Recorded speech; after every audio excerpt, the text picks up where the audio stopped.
আসসালামু আলাইকুম। আমার ভিডিওটি দেখতে আসার জন্য আপনাকে অসংখ্য ধন্যবাদ। আজকে আমি রান্না করব কচু শাক।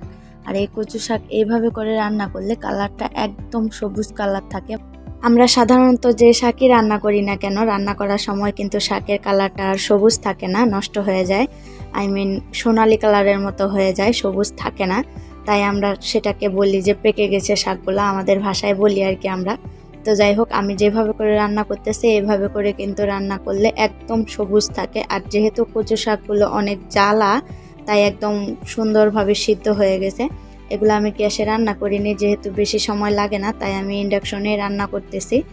তো এই পর্যায়ে আমার কচু শাকগুলো একদম প্রায় সিদ্ধ হয়ে গেছে। পুরো পানিটা আমি শুকাই নিয়ে নিই, কারণ আমার এইরকমভাবে আঠালো খেতেই ভালো লাগে। তাই আমি এবার আবারও ওই পাতিলে দিয়ে দিচ্ছি সরিষার তেল, আর আগে থেকে কেটে রাখা 2-4টা মরিচ, আর হইলো 2 কোয়া রসুন, আর অর্ধেকটা পেঁয়াজ। বেশি পরিমাণ দেয়নি, কারণ দেখতেই তো পেলেন অল্প একটু শাক। এবার আমি পেঁয়াজ, মরিচ আর রসুনগুলোকে একদম মশমশা করে ভেজে নেব। আর যেহেতু এই পাতিলটা আমার অনেক দিনের, তলাটা মনে হয় পাতলা হয়ে গেছে, এই জন্য পুড়ে যাচ্ছে, যার কারণে আমি চুলার পাওয়ারটা একটু কমিয়ে দিয়েছি, যাতে সুন্দর মতো ভাজা হয়। আর মরিচগুলোকে আমি একটু করে খুন্তি দিয়ে নাড়ে দিচ্ছিলাম, যাতে ঝালটা বেরোয়।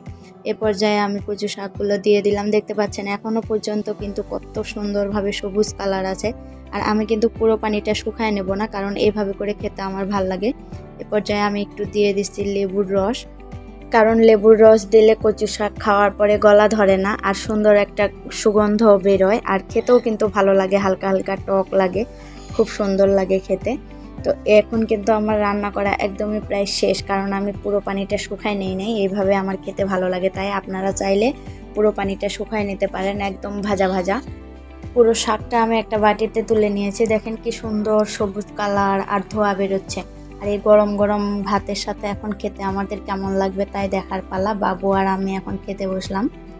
অল্প করে শাক নিয়েছি, আর এক ফালি লেবু আর লবণ নিয়ে ভাতগুলো মেখে নিয়েছি। এখন শাকগুলো অল্প করে ভাতের সাথে মাখাই আর খাই।